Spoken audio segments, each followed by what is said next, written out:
Il n'y a pas de femme fidèle jusqu'à la fin avec très peu d'exceptions.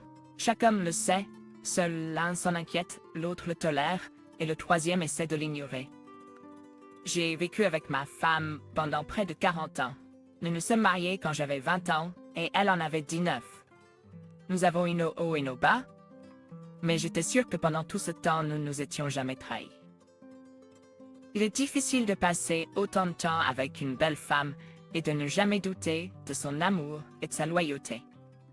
Néanmoins, peu importe où la vie m'a menée, elle était toujours à mes côtés. Nous avons été bénis avec 2 merveilleux enfants, un fils nommé Paul et une fille nommée Katia. Maintenant, ils sont tous les 2 adultes avec leur propre famille. J'ai toujours pensé que nous vieillirions ensemble en paix et entourés de nos petits-enfants bien-aimés. Je suis médecin et j'ai servi dans l'armée pendant 25 ans, atteignant finalement le grade de colonel dans le service médical. Je suis à la retraite depuis 10 ans, bien que je travaille toujours dans une clinique privée. Bien que je ne pratique plus autant de chirurgie en raison de mon âge, je vois toujours des patients pour des traitements thérapeutiques. Le nom de ma femme et Nas travaille également, mais dans une agence de publicité en tant que designer. Nous n'avons jamais eu de problèmes financiers, nous aimions simplement travailler. Pendant mon temps dans l'armée, j'ai eu l'occasion de voyager dans de nombreux endroits, notamment en Afrique, en Mongolie et au Vietnam. Cependant, mes fonctions de médecin m'ont tenu occupé et je n'ai pas eu beaucoup de temps pour explorer ces pays. J'ai également servi dans des zones de conflit, mais à chaque fois que je rentrais chez moi, je savais que ma femme et mes enfants aimants m'attendaient. Ou du moins, c'est ce que je pensais. Malheureusement, cela s'est avéré être un vœu pieux. Malgré son âge, ma femme a conservé sa beauté naturelle en prenant soin d'elle. Elle a une silhouette et un visage qui pourraient rivaliser avec ceux d'une jeune femme, ce qui fait souvent que les gens la prennent pour ma maîtresse lorsque nous marchions ensemble. C'était un contraste frappant, une jeune blonde et un homme mûr aux cheveux gris. Nastia trouvait cela amusant et cela me flattait, mais je ne savais pas que j'étais trompée. Tout ça s'est passé un soir de nouveau pluvieux. Avez-vous déjà remarqué que les événements qui changent la vie se produisent souvent les jours d'automne sombre? C'était à la fin de l'automne lorsque je me suis assis à la table de la cuisine, à la recherche de mes dossiers médicaux. J'avais un rendez-vous à la clinique de santé lundi, et j'avais besoin de trouver ma carte de vaccination. Nastia n'était pas à la maison. Elle était partie en ville cet après-midi pour acheter des provisions et cuisiner le dîner dimanche pour nous. J'ai passé beaucoup de temps à parcourir de vieux documents, dont certains étaient jaunis par le temps. Soudain, j'ai trouvé quelque chose qui m'a vraiment choqué. C'était un extrait des dossiers médicaux de ma femme. C'était pendant une période où j'étais partie en voyage d'affaires et n'étais pas rentrée chez moi depuis presque un an. C'était 4 ans après la naissance de ma fille. Le document parlait de la grossesse de Nastia et de la naissance prématurée. Il y avait aussi des tests et des résultats d'une enquête par ultrason. Il s'est avéré que Nastia avait un bébé prématuré de 6 mois à cette époque. Maromith est décédé actuellement 3 jours. Ensuite, il y a eu des tests sur Nastia et le bébé. Le bébé était RH négatif et avait le 3e type de sang. Là, j'avais l'impression qu'un placard s'est effondré sur moi. Spoua, il n'y avait aucun moyen que je puisse être le père du bébé. Nastia et moi avons tous les 2 le type de sang O et RH positif. Notre enfant commun ne pouvait pas avoir ce type de sang, car il ne peut être que de type B et rhésus positif. Et enfin, le bébé ne pouvait pas être le mien au départ, car je n'étais tout simplement pas dans le pays à ce moment-là. J'ai regardé fixement le formulaire de sortie pendant un long moment et je n'ai pas pu rassembler mes pensées éparpillées. C'était un fait documenté que Nastia m'avait été infidèle. Honnêtement, j'avais envie de la confronter immédiatement à mon retour, mais je voulais d'abord régler les choses. Quant à nos enfants, il était clair qu'ils étaient les miens. Il y avait 9 enfants de filles entre eux. Pavel et Katia étaient tous les 2 de type O. Il était évident qu'ils étaient les miens. Ils me ressemblaient tous les 2 quand j'étais jeune, autant que les enfants peuvent ressembler à leur père. J'avais aucun doute, j'étais apaise. Mais cette pensée ne me faisait pas me sentir mieux. Je pouvais pas comprendre pourquoi elle m'avait fait ça. Nous nous sommes mariés par amour. J'ai passé presque un an à la courtiser. Les autres femmes n'existaient pas pour moi, même si j'avais un physique attrayant et que l'attention du sexe opposé ne manquait pas. Mais pour moi, il n'y avait qu'une seule femme dans toute ma vie, ma Nastia. Tout au long de notre vie ensemble, j'ai essayé d'entourer ma femme de soins et d'attention. Parfois, il semblait que je n'avais pas d'autre vie que la sienne. Elle était tout pour moi, et plus encore. Et maintenant, mon cœur me faisait mal. Je suis sortie sur le balcon pour prendre un peu d'air frais. En regardant en bas, j'ai vu à la lumière d'un réverbère faiblement éclairé qu'une voiture s'était arrêtée devant notre entrée. Après un moment, ma sœur m'est sortie la voiture, suivie d'un homme. Il a ouvert la porte arrière et a sorti des paquets. Nastia lui a rapidement embrassé la joue, a pris les paquets et est entré dans le hall. L'homme s'est installé au volant et la voiture est lentement sortie de la cour. La serrure de la porte d'entrée a cliqué. « Y aura-t-il à la maison ?» La voix de ma femme était étonnamment forte et j'ai réalisé que je ne pouvais pas le supporter et que je commencerais une dispute tout de suite. Je suis allée chez Marinka pour parler de... Autrefois, la voix de Nastia n'exprimait aucune émotion. Eh bien, ça fait longtemps. Maintenant, je vais vite préparer quelque chose. Et pourquoi es-tu si boudeur? Elle m'a embrassé sur la joue et j'ai senti l'odeur de l'alcool sur son souffle. Eh bien, ne sois pas contrarié, Marinka et moi avons bu un peu de champagne. Elle a essuyé le rouge à lèvres de ma joue. Alors c'est elle qui t'a donné un lift. J'ai fait de mon mieux parler calmement. Nastia me regardait avec un regard étrange. Ne pousse pas le bouchon, Yura. Je suis arrivée en taxi, ou plutôt un ami m'a conduit. Ça, ma femme cherchait fiévreusement la bonne réponse. Quel est le problème? Rien, il devait être un ami très proche, si tu l'as embrassé pour lui dire au revoir. Mon cœur battait si fort que je pensais que même les voisins pouvaient l'entendre. Mais pour m'occuper et me calmer, je me suis levée et j'ai sorti une de whisky pleine. Nastia me regardait effrayée. Et comment tu sais? Je me suis tenue sur le balcon et je t'ai vu dire au revoir au chauffeur. Il a fallu beaucoup d'efforts pour garder mon calme et ne pas commencer à crier.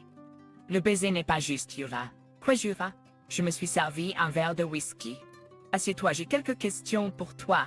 J'ai sorti un tabouret sous la table et j'ai sorti le maudit document du diplomate. Nastia, qu'est-ce que c'est? J'ai mis le document devant ma femme. Elle a soigneusement tourné quelques pages et a rapidement retiré sa main. Où as-tu eu ça? Nastia a levé les yeux remplis de larmes vers moi. Tu l'as lu? Nastia, de qui étais-tu enceinte? Qu'est-ce qui s'est passé? J'ai pris le verre, mais je n'ai pas pu me résoudre à le boire. Elle est restée silencieuse pendant un moment, puis elle a soudainement dit, d'une voix étonnamment calme. C'était inévitable. Et peut-être que c'est même bien que ça soit arrivé maintenant. D'une voix égale et calme, elle m'a dit que pendant mon longue absence, elle avait rencontré un jeune homme dont elle était tombée amoureuse. Il avait 11 ans de moins qu'elle. Comme une obsession. Il faut s'en empêcher. Fier. Au début, elle sortait avec lui. Lors de ces rendez-vous, elle emmenait les enfants chez sa mère et il emménageait dans notre appartement avec elle. Ils ont commencé à vivre comme mari et femme. De leur session d'amour éthérée, elle est tombée enceinte et il lui a demandé en mariage. En tant que femme mariée et mère de mes 2 enfants, elle espérait même secrètement que je ne reviendrais pas du tout et que tout s'arrangerait. Ils prévoyaient de se marier et d'être ensemble.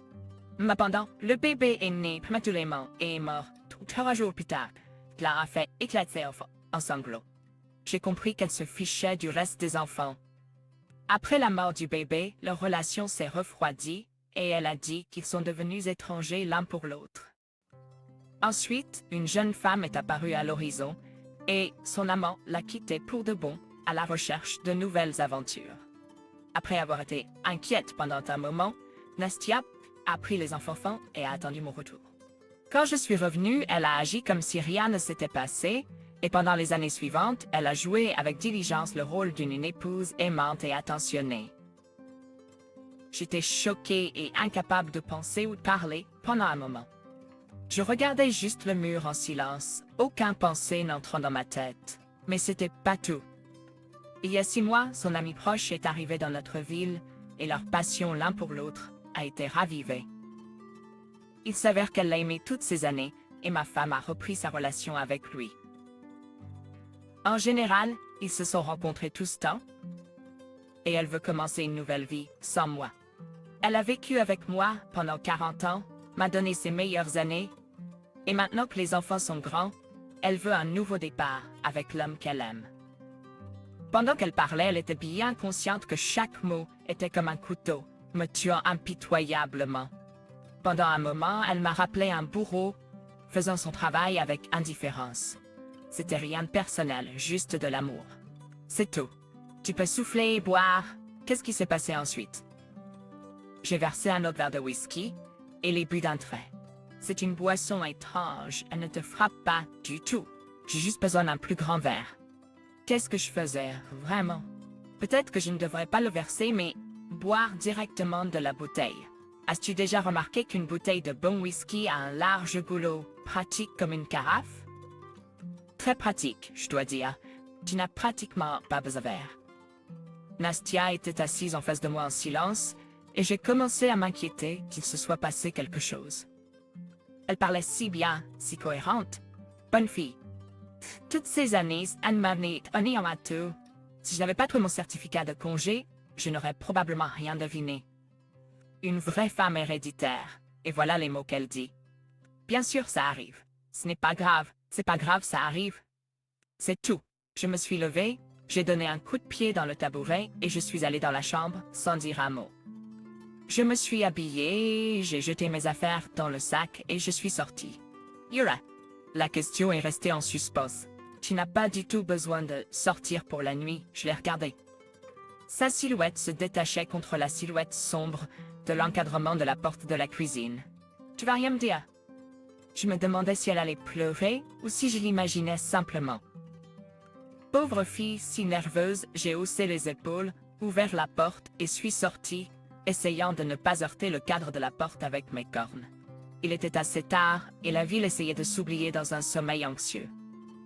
Les fenêtres des maisons étaient à peine éclairées et seuls les lampadaires émettaient une faible lumière sur les rues presque désertes. Mon téléphone portable a bipé. C'était Nastia inquiète pour son mari. J'ai éteint le téléphone. Soudain, j'ai été rempli d'un tel désir que j'ai serré les dents sur le col de mon manteau pour ne pas hurler de désespoir. Ce n'est que maintenant que j'ai réalisé ce qui s'était passé. J'ai même secoué la tête, comme si je pouvais faire quelque chose contre les pensées qui me tuaient. Que faire? Où aller? Le plus simple serait de claquer la porte et de sortir la tête haute. Et aller où? Chez les enfants, ils ont déjà assez de problèmes comme ça. Je n'ai jamais eu de maîtresse.